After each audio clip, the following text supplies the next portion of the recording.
Bon, voilà encore un projet abandonné et je pense que c'est bien qu'il soit abandonné. Il restera abandonné à tout jamais. Mais bon, il y avait une idée, mais l'idée a été mal apportée. Annonce! L'annonce imminente! Attendez, je vais faire un tweet.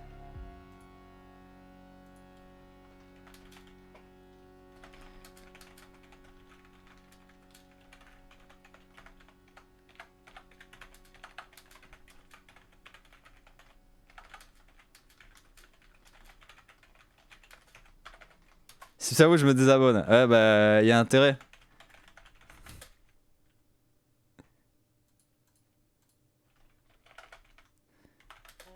Ah, attendez. 300 balles dans ma cagnotte. Les 4000 balles pour la sauce.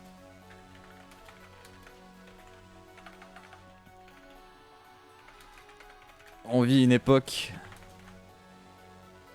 Peppa Pig sur PS6.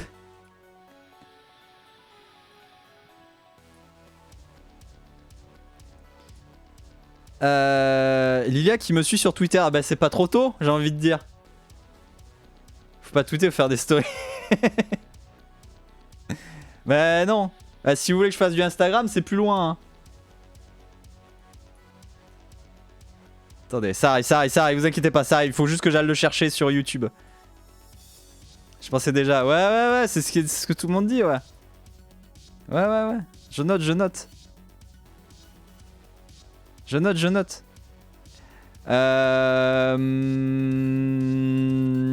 Les jalons. Faut pas dire les donation goals.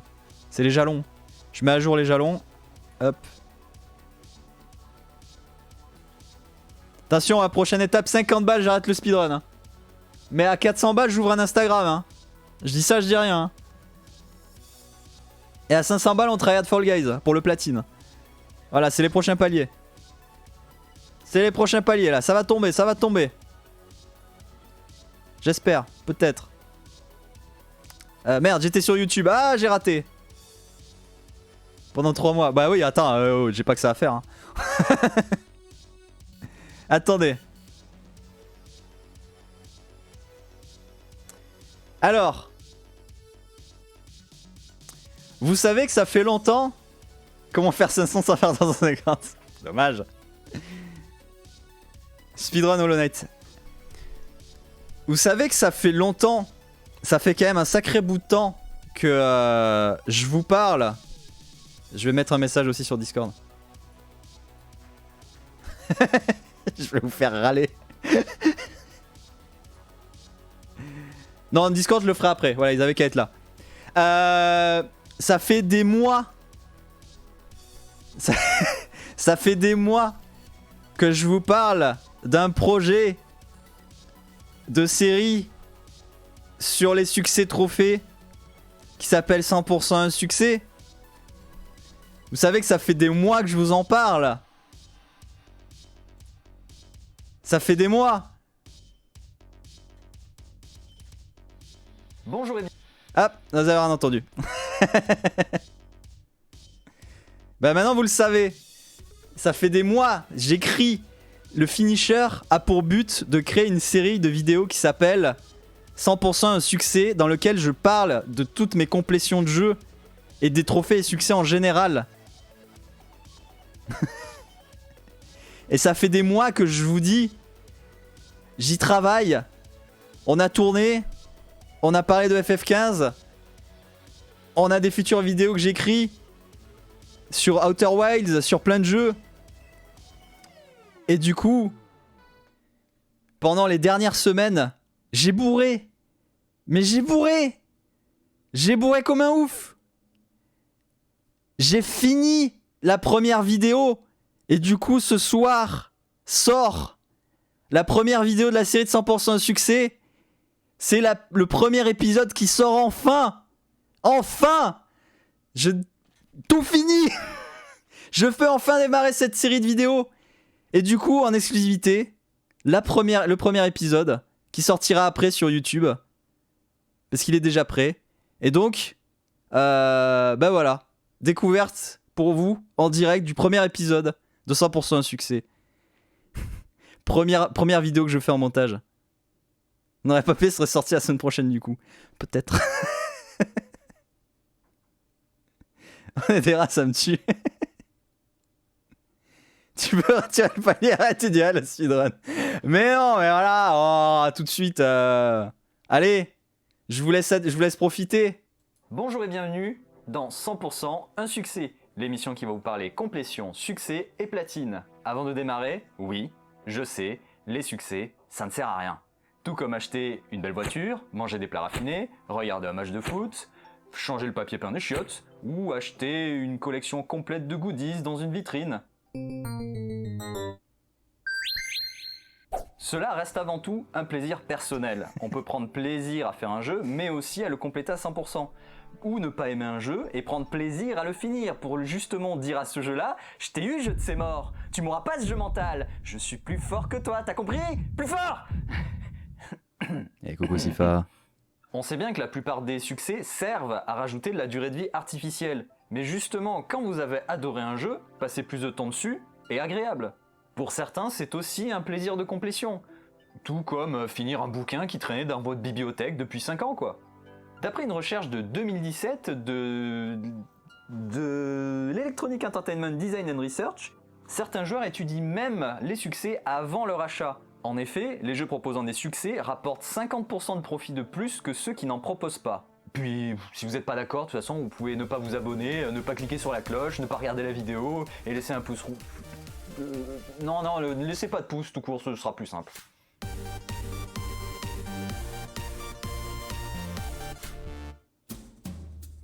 Voilà. Petite rétrospective rapide des systèmes de succès.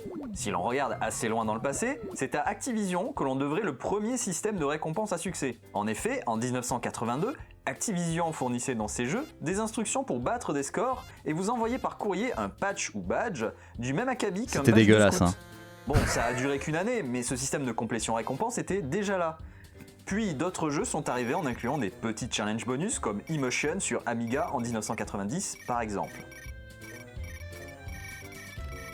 Les MMO ont aussi été précurseurs, comme World of Warcraft et CoF. Mais ce n'est que durant l'E3 2005, où Microsoft annonce avec sa Xbox 360 l'implémentation du Gamerscore avec un système de succès interne au Gamertag, qui sera ensuite porté dès 2007 avec le Games for Windows Live sur PC avec Halo 2, le premier jeu à profiter des succès sur PC. Ce n'est que durant la même année en 2007 que Valve implémentera dans Steam son propre système de succès. Et au vu du succès grandissant de ce système, Sony est arrivé en 2008 pour implémenter ses trophées après la sortie de sa PS3. De ce fait, les premiers jeux PS3 n'avaient pas de trophées implémentés, et MGS4 fait partie des rares exceptions à en avoir mis après coup. Mais est-ce que ça valait vraiment la peine? Dédicace, Just to suffer.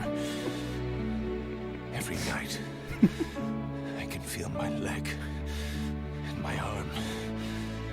A noter que la PSP n'a pas profité de ce système, et il a fallu attendre la Vita en 2011 pour en avoir aussi sur la console portable.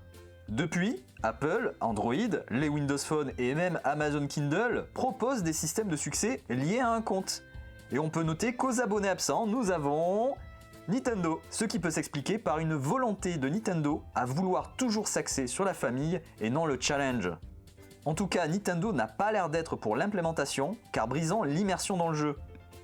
Ou alors ils sont juste en retard et ça arrivera dans quelques années, hein, comme d'habitude, Bravo, pour Lydia. exemple les DLC.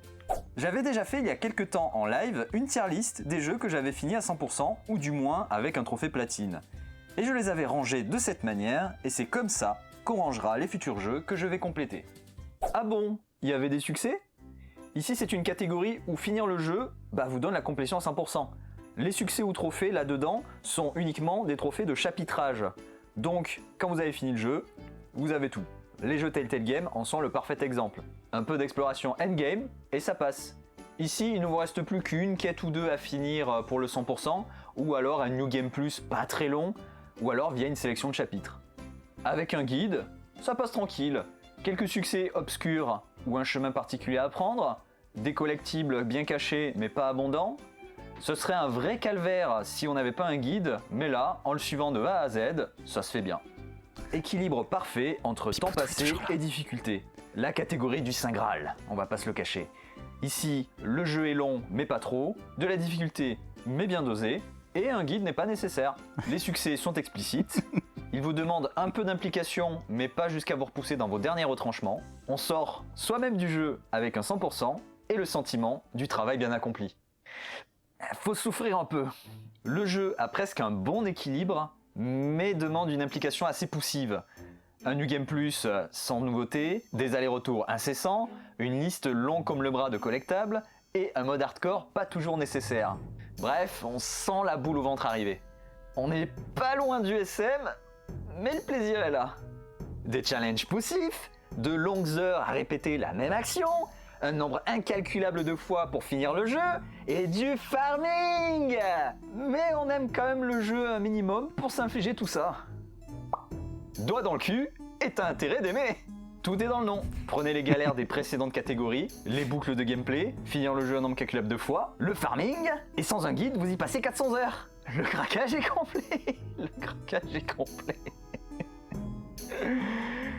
Quant au succès trophée, je voulais vous expliquer aussi les différents types que vous pouvez rencontrer dans un même jeu. Petite note avant de continuer, je m'autoriserai à alterner entre les termes succès et trophée, vu qu'ils sont à peu près la même chose. Déjà, il faut expliquer une petite particularité avec Sony et son système de complétion. Il y a un trophée qui est vraiment traître, c'est le trophée platine. Le platine est censé vous indiquer le 100% du jeu, mais ce n'est pas forcément le cas. Des fois, ce sera collection un est plus autre grande trophée depuis. qui vous dira que vous avez le 100%. Et le platine sera obtenu uniquement grâce à des à côté qui ne sont pas intégrés dans la complétion générale du jeu. Par exemple, dans Crash Bandicoot 2, le remake, il faut ne pas ramasser le cristal 3 fois dans un même niveau pour énerver Cortex. Non, non, non, Crash. Pour sauver le monde, il me faut des cristaux. Des cristaux. Des cristaux comme ceci. Ou dans d'autres cas, le platine vous dit que vous avez fini à 100%, mais vous n'avez pas tout fini dans le jeu. Par exemple, dans Final Fantasy XV, vous pouvez très bien avoir le platine et ne pas avoir été au niveau 99, obtenu le plus d'argent possible, ou même avoir fini tous les donjons optionnels, ce qui est le cas dans d'autres Final Fantasy. Ou même les salles secrètes des Batman Arkham, qui sont censées teaser les épisodes suivants, alors qu'ils n'ont même pas de trophée caché ou d'indication spécifique. Ça, c'est vraiment le truc qui me tue le plus. C'est vraiment ces trucs-là. Oui, t'as aucune indication. Il faut deviner. Ce qui nous permet de transitionner vers les succès trophées que j'apprécie plus que tout. Ce sont les défis à la con. Ces trophées et succès ne représentent rien en termes de complétion pure dans le jeu, mais sont toujours significatifs de petits défis à la con que l'on peut se lancer soi-même.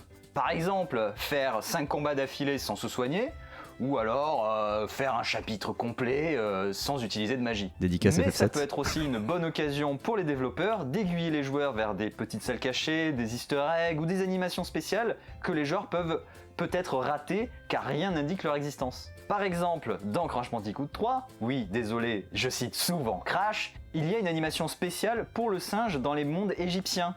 Il faut l'affronter dans différents pots et ça débloque une animation spéciale. Et un trophée, chose que je n'aurais jamais pris la peine de faire ou de réaliser par moi-même. Dans la lignée de ces défis à la con, il y a les succès que je qualifie de méta, et ces succès font même partie intégrante de l'identité du jeu. Ils dépassent son statut de simple jeu. Et l'exemple parfait pour ce type de jeu, c'est Stanley Parable. Il est rempli de succès cryptiques, dont un qui vous demande de ne pas jouer au jeu pendant 5 ans. Tu veux un succès? Eh bien ne touche pas au jeu pendant 5 ans, et tu seras récompensé de ne pas y avoir joué. T'es content? Tiens, autre exemple, cette fois venant d'un jeu VR. C'est Accounting Plus, qui va vous demander de mettre un panier dans un jeu de basket. Sauf qu'en VR, ça devient très compliqué, hein. Mettre un panier, c'est pas forcément bien évident, avec l'angle, la force, etc. C'est 50 essais, jusqu'à ce que le narrateur arrive et vous dise de sa voix douce... Okay, look. Ah merde. I'll give you the trophy. Bon, vous comprenez, hein, c'est bon. We don't have to tell anyone about this. As far as the world knows, you got the ball in the hoop. I don't care about that. Pour Stanley Parable, ouais, si tu changeais la date de la console, c'était I bon. love you. Le seul problème, c'était celui qui demandait de jouer un mardi entier. Ça, tu peux pas. T'es obligé. Mais malheureusement, les succès ne sont pas tous aussi mignons et drôles que ça. J'aime me dire que quand j'ai fini un jeu, il ne me reste plus que quelques quêtes annexes vite fait à faire en endgame pour avoir le 100%. Ce sont donc ces succès endgame qui vont vous demander de finir les explorations, les donjons annexes et les derniers niveaux à monter, sans nouvelle partie. Cela s'oppose au fameux finir le jeu en New Game Plus, ou alors des trophées qu'on pouvait rater dans le mode histoire et qui ne sont pas obtenables en endgame. Le parfait exemple des pires situations que j'ai vécues avec ces trophées-là, c'est dans Vampire. Le jeu va vous demander de récupérer toutes les armes du jeu, et tout cela dépendra uniquement des PNJ qui seront encore en vie, et si, dans certaines quêtes, vous avez fait les bons choix. Et évidemment, ne voulant pas lire un guide pour avoir la marche à suivre, je me suis retrouvé comme un con 3 fois à faire le jeu. Et non, pas de système de sauvegarde anticipé. Non, une fois qu'un acte est fait, vous ne pouvez pas recharger. Merci Dontnod. Mais encore, dans ce contexte-là, je m'en veux à moi-même, puisque c'est une erreur que j'aurais pu éviter si j'avais été prudent. Contrairement à ces trophées que j'adore plus que tout, et ceux qui me suivent en live savent desquels je parle bien entendu des trophées de farm. Ces trophées qui vont vous demander de récolter X ressources, de tuer X ennemis, de monter X niveau et de mourir X fois. C'est complètement contre-productif de me forcer à mourir, hein Mechanic Escape, hein, avec tes 1000 morts à me demander que j'ai fait que 300 morts en finissant le jeu. Tu crois que c'est facile de me forcer à mourir ? Obligé de mettre un élastique autour du joystick et devant un trou pour que le perso tombe directement dans un trou et meure en boucle. Et je me souviens même être parti aux courses pendant que le jeu mourait en boucle pour avoir le trophée. Ou alors, d'Avengers et de ses farms de donjons endgame après 60 heures de jeu. 30 donjons de 30 minutes à la suite. Et comme le jeu était buggé à la sortie, impossible de savoir où on en était, donc obligé de les faire tous à l'aveugle. Un pur bonheur! Et oui, je ne t'oublie pas, Code Vein et tes 400 médailles à farmer en boucle. Je pensais que Dark Souls 2 et les médailles solaires, ou le 3 avec ses objets de farm multijoueur étaient des purges. Mais Code Vein m'a ouvert les yeux sur ce qu'est une purge.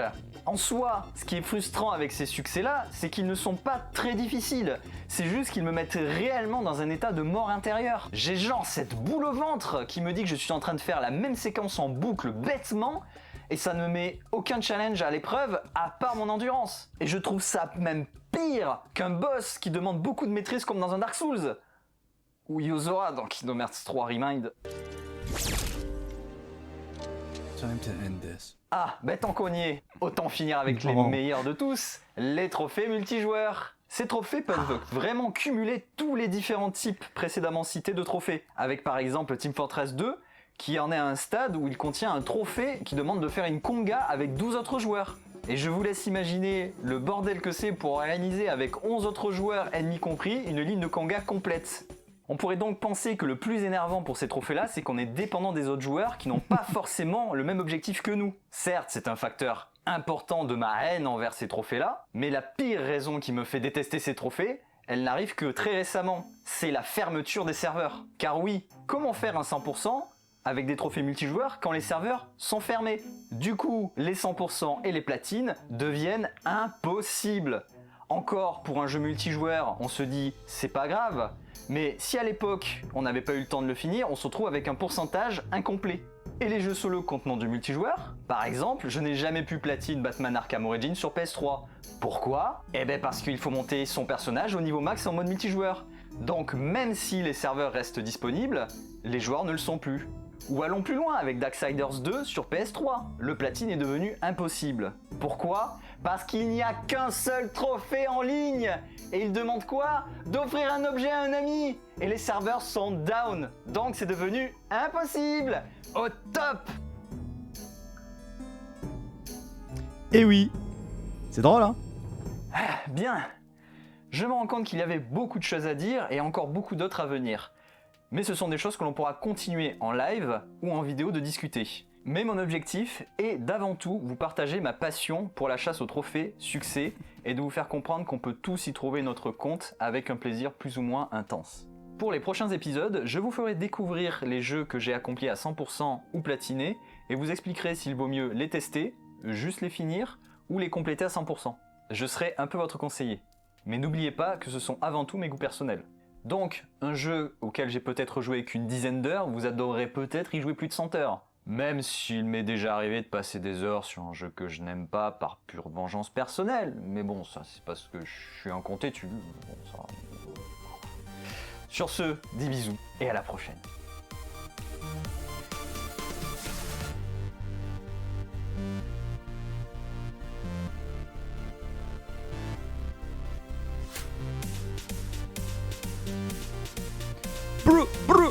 Whoop, whoop. Et voilà. Alors, c'était bien. C'était bien, hein. C'était bien, hein. Ah, c'était bien. Allez, des bisous. C'est vachement cool. Mais y'a Quam. Et oui, il était là, Quam. Je regrette pas mes 3 €. Oui, y'a Sorina-chan, évidemment. Alors oui, pour reprendre quand même... Attendez, non, ta gueule, toi. Non, toi, tais-toi, tu me fais chier. Voilà. Elle s'est occupée...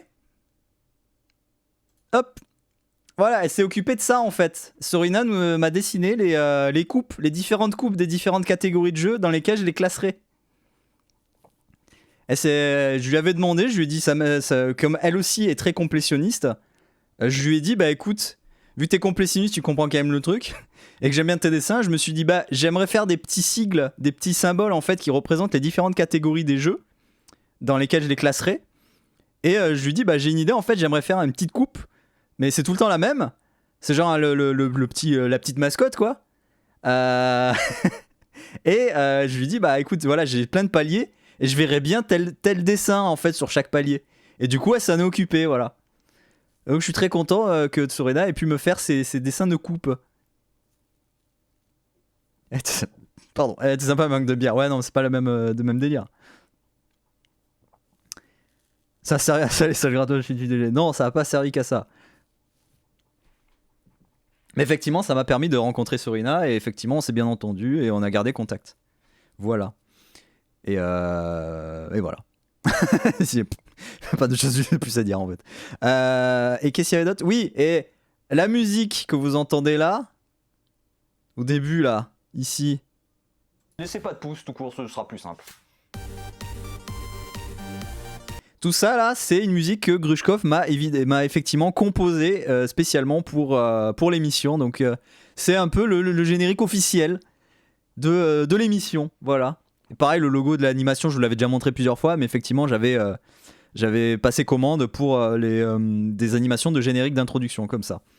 Je vous avais déjà montré ça en live à un moment donné, ça devait être tard quand il restait plus que 3 personnes, parce que je me suis dit que très peu de gens le verront, et très peu de gens beaucoup de gens auront la surprise le jour où ça sortira. Voilà. Et donc voilà. Et évidemment, n'oublions pas le meilleur qui a aidé à tout ça. Je l'ai pas mis dans le générique, mais il est toujours présent dans mon cœur. C'est évidemment Quam, évidemment, qui a fait la vignette sur YouTube quand je mettrai en ligne la vidéo. La vignette a été faite par Quam. Et c'est toujours Quam qui s'occupe des logos et des vignettes, et ça c'est beau. Des bisous Quam. Il n'y a plus personne à ton arc. Si, il y a toujours Ephraim qui traîne. Et donc voilà, oui, effectivement, ça a été un tournage. On était 3 pour le tournage. Hein. Je me suis dit, premier tournage que je fais. Tous ces gens ici. Premier tournage que je fais, je me dis, je vais pas me chier. Je veux qu'on soit 3. Moi, je suis devant la caméra. Artekion, il s'occupait des cadres, de la lumière, de la caméra. Et Mathieu Quintin était là pour s'occuper de la prise son. Donc on avait vraiment une équipe de 3 sur ce tournage. Et ce tournage-là a été fait très exactement en juillet 2021. Nous sommes fin février 2022. Voilà. Je vous laisse analyser le temps qu'il y a eu. On voit tu as plus de cheveux. Alors, pour la blague, effectivement, attends, je suis allé au coiffeur déjà récemment, donc je crois que je venais d'être au coiffeur, hein. Je venais de passer au coiffeur pour cette vidéo. Voilà, comme ça on voit bien la calvasse là. Non, il y avait un peu plus de cheveux, là j'ai un peu plus coupé. Et puis motard que j'avais, exactement. Là, vous voyez ce plan là ? Pour finir le... Voilà, vous voyez ce plan là, avec le canapé derrière ? Eh ben vous le verrez plus, ce plan là. Pourquoi ? Parce que le canapé je l'ai viré. Et coucou Grushkov qui arrive juste après le visionnage de la vidéo, c'est terrible. Grushkov qui, voilà, comme je vous l'ai dit, a composé la musique. Tout le monde est là. Tout le monde est là ce soir. Tout le monde debout. Tout le monde est là. Sauf Artekion qui doit être en train de manger. Il aura raté ça, dommage. Et Mathieu, je pense qu'il est même pas au courant que la vidéo sortait aujourd'hui. C'est la rêve partie. Bah oui, c'est la rave party, il y a la musique. Attends. Suis-je bête? Je peux faire écouter l'intégrale de la musique. Parce que là, c'est que des petits extraits de la musique que vous avez eu. Mais la compo complète de Grushkov, je l'ai là. Écoutons-la. Faisons la rave party de notre soirée. Merde, c'est où?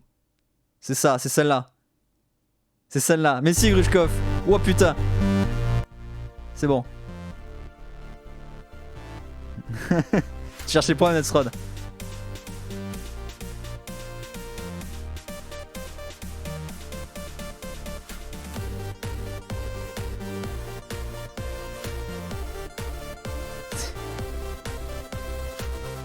Ça marche, Lilia, bon app. Et bon appétit à Lilia ce soir.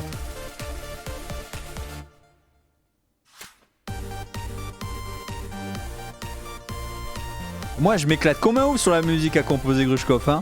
Moi j'ai rien à foutre, moi c'est le club in the house hein.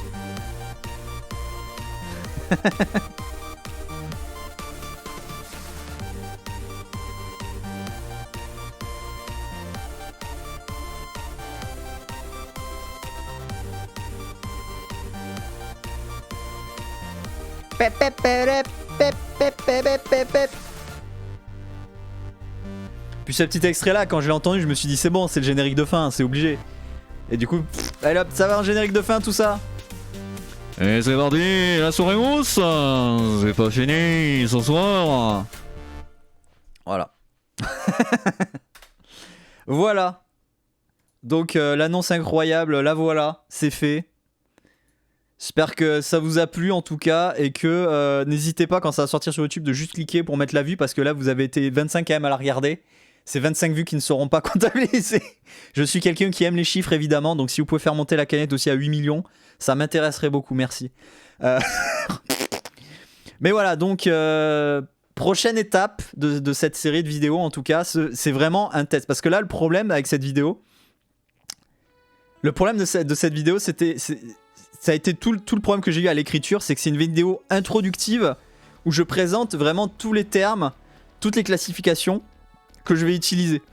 Et le but c'était d'essayer de la rendre quand même assez attractive et intéressante à suivre. Et elle dure moins de 15 minutes. Gladol a travaillé, oui, et aussi. La traité de en play pendant que je mange dehors, yes. Parce que là c'est un format spécial, mais toutes les autres vidéos auront un autre format. Parce que techniquement toutes les prochaines vidéos ce seront plus des formats tests en soi. Le but avec cette série en fait c'est de faire des formats tests de jeux mais pas autour du jeu lui-même. Je vais pas faire les graphismes, oh alors elle a une barbe, oh c'est joli, oh machin, voilà. C'est regarder le jeu au travers du prisme en fait de la complétion. C'est comme il se passe quoi si on aime ça? Ah oui attends c'est vrai. Hop voilà, faut qu'on ait toutes les images. Parce que en fait c'est ce qui va se passer dans certains tests, et j'en ai déjà écrit quelques-uns. C'est que le jeu peut être excellent. Le jeu ça peut être un 20 sur 20 GOTY, mais en complétion ça peut être une vraie tannée et une vraie chiasse. Et l'inverse est possible aussi. Genre Peppa Pig, le jeu... Ouais non, Peppa Pig, le jeu est excellent et la complétion est excellente, y a rien à dire. Mais après dans le doigt dans le cul, si c'est pas c'est que t'aimes ça, bah écoute, tu peux en faire plein de cette catégorie là, ça empêche pas. Peppa Pig est parfait. Peppa Pig c'est l'équilibre parfait.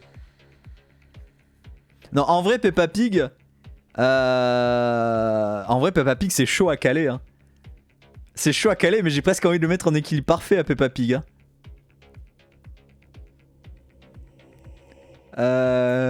Mais bon voilà, en fait le petit jeu ce sera à chaque fois que je vais devoir m'amuser à classer avec tout ce que j'ai raconté dans la vidéo là. Je vais m'amuser à classer tous les jeux. Et bah toi on avait déjà fait un live où on avait classé etc plein de jeux, mais là depuis je l'ai pas mis à jour. Et donc les vidéos, donc en fait vraiment pour l'explication, ce que je voulais de base, si j'avais un bon rythme et si j'étais très régulier, à chaque fois que je finis un jeu en live, le but ce serait que je travaille une vidéo sur le jeu que je viens de finir. L'objectif idéal ce serait ça, c'est les lives servent à faire le jeu dans son entièreté. Et une fois que le jeu est fini, en live, je commence à travailler sur la vidéo de ce jeu là. Sauf que là, le problème, c'est que c'est le démarrage, il faut que je fasse la vidéo d'introduction, mais derrière, il faut que que je continue les lives, il faut que je continue les complétions. J'ai pas encore fait d'épisode test. Le premier épisode, du coup, ça je peux le dire parce qu'il a été tourné en même temps que l'introduction, donc il y a plus de 6 mois. Le premier épisode sera sur FF15. Donc voilà, déjà. Mais de toute façon, Peppa Pig, effectivement, sans la pause, ça irait plus vite. Et on l'a fait. Quand j'ai fait la version PS5 de Peppa Pig, j'ai pas mis la pause. Et en 1 heure, c'était bouclé. Après, il y a des endroits, c'était un peu chaud de deviner qu'il y avait des trophées. C'est ça le problème en fait de Peppa Pig, par exemple, c'est que si j'avais pas regardé les trophées, je savais pas réellement où ils étaient, quoi. Je savais pas quelle action permettait d'avoir des trophées. Et le jeu, comme il est assez cryptique dans ce que tu peux faire, à part juste faire le tour du truc et essayer de tout faire, ben voilà, c'est compliqué.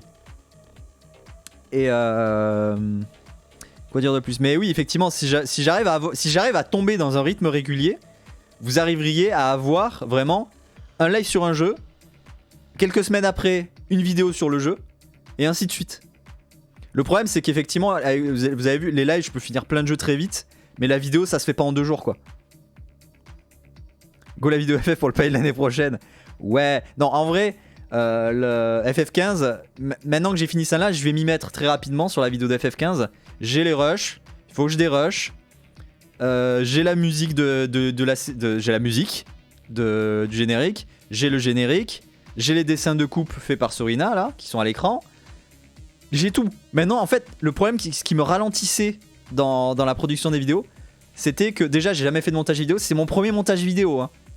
J'ai vraiment galéré. Hein. Mais galéré dans le sens, j'étais jamais satisfait et jamais sûr de si c'était bien ce que je faisais. Parce que je n'ai jamais fait de montage avant ça. Ou alors très peu. Ou alors juste du copage de VOD et c'est tout. Hein. Là, j'ai dû travailler tout. J'ai dû chercher les systèmes de montage. J'ai dû chercher comment rythmer le truc, comment faire des bonnes transitions. J'ai regardé un tas de vidéos de gens qui faisaient déjà des montages depuis des années.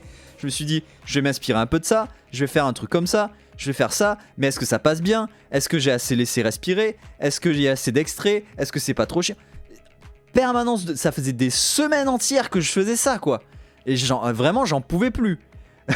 Et là, je me suis dit, bon, on va le mettre en objectif, on va le sortir, ça va sortir, et voilà, ça manque de catalogue. Il y avait aussi des trucs à éviter, effectivement, chez certaines vidéos. Je voulais pas un truc à la jump cut, à cutter, genre paf, paf, paf, les répliques s'enchaînent. Si je veux un truc, moi c'est très simple. Je cut au mieux pour que effectivement ça soit dynamique, mais je veux pas des cuts de 3 secondes. Si je veux des cuts de 3 secondes pour avoir une phrase parfaite et bien dynamique, je fais du podcast. Je coupe de l'audio. Je ne fais pas de vidéo. Moi je ne supporte pas une vidéo avec des cuts toutes les 30 secondes parce qu'il fallait que la voix soit dynamique et que ça suive. Je préfère. De toute façon, vous l'avez vu là dans la vidéo, il y a des moments où j'aurais pu cutter. Il y a des blancs que j'aurais pu cutter parce qu'ils étaient un poil peut-être long. Il y a des moments où je me suis raté, j'aurais pu le cutter, je l'ai pas fait. Parce que déjà j'avais que ça comme rush, mais surtout parce que je ne veux pas que le truc soit ultra sous speed quoi. Et effectivement, par contre, quand je fais du podcast, là par contre, j'en coupe des silences, j'en coupe des trucs ratés, j'en coupe des trucs, hein, mais parce que l'audio est beaucoup plus facile à ce niveau-là pour rattraper du dynamisme dans la voix. Alors que là, effectivement, du coup, c'est un nouveau truc parce que moi, j'ai beaucoup fait de montage audio, j'ai surtout fait des fictions audio, j'ai surtout fait du podcast. Et voilà. Effectivement, voilà, le mieux pour les cuts, c'est entre les phrases pour de la vidéo. Parce que c'est le moment où effectivement tu peux cutter et zoomer en même temps pour faire genre c'est une transition quoi. Sauf qu'en fait c'est juste du rattrapage. Mais l'audio par contre en vrai tu peux y aller comme un barbare. Hein. Tant que t'arrives à cutter et que dans le ton de la voix ça se sente pas trop qu'il y a eu du changement, c'est nickel. Les cuts entre chaque mot. Comme ça, hein, de la vidéo comme ça, non-stop. La jump cut. La jump cut de Monsieur Poulpe. Qui, heureusement que depuis il a été guéri, merci la médecine. Hein. Et donc voilà. Et qu'est-ce que je disais? Donc la prochaine vidéo sera FF15. Par contre pareil, je sais pas quand est-ce qu'elle sortira, mais j'espère qu'elle sortira plus vite. C'est pour ça d'ailleurs que ce mois-ci aussi il n'y a pas eu de best of finisher. Je sais pas si vous avez remarqué. il n'y a pas eu de best of finisher parce que je savais que je finirais cette vidéo ce mois-ci. Et j'ai demandé à Artekion de ne pas en faire pour ce mois-ci. Et il y en aura une pour le mois prochain. Mais à terme, je dis bien à terme, j'aimerais pouvoir sortir une vidéo de 100% un succès par mois et un best-of par mois. Donc les deux types de vidéos. Parce qu'en fait, Artekion, lui, s'occupe des best-of. Et moi, je m'occupe des 100% un succès. Et du coup, le but, ce serait que... En fait, chacun, on sorte une vidéo par mois. Mais du coup, ça en fait deux par mois. Donc techniquement, pour moi, la chaîne, ça en fait 2 par mois. Mais pour nous, ça en fait 1 par mois. Salut les... Aujourd'hui... Ouais, Death Road, ça c'est l'enfer. Évidemment, on croise les doigts, Grushkov, tout à fait. On va espérer que j'ai pas trop de boulot qui tombe comme des brutasses sur ma gueule pour que je puisse avancer. Parce qu'en général, je fais le montage en journée la semaine. Donc forcément, ça a pris beaucoup de temps là-dedans et j'ai soif de ouf.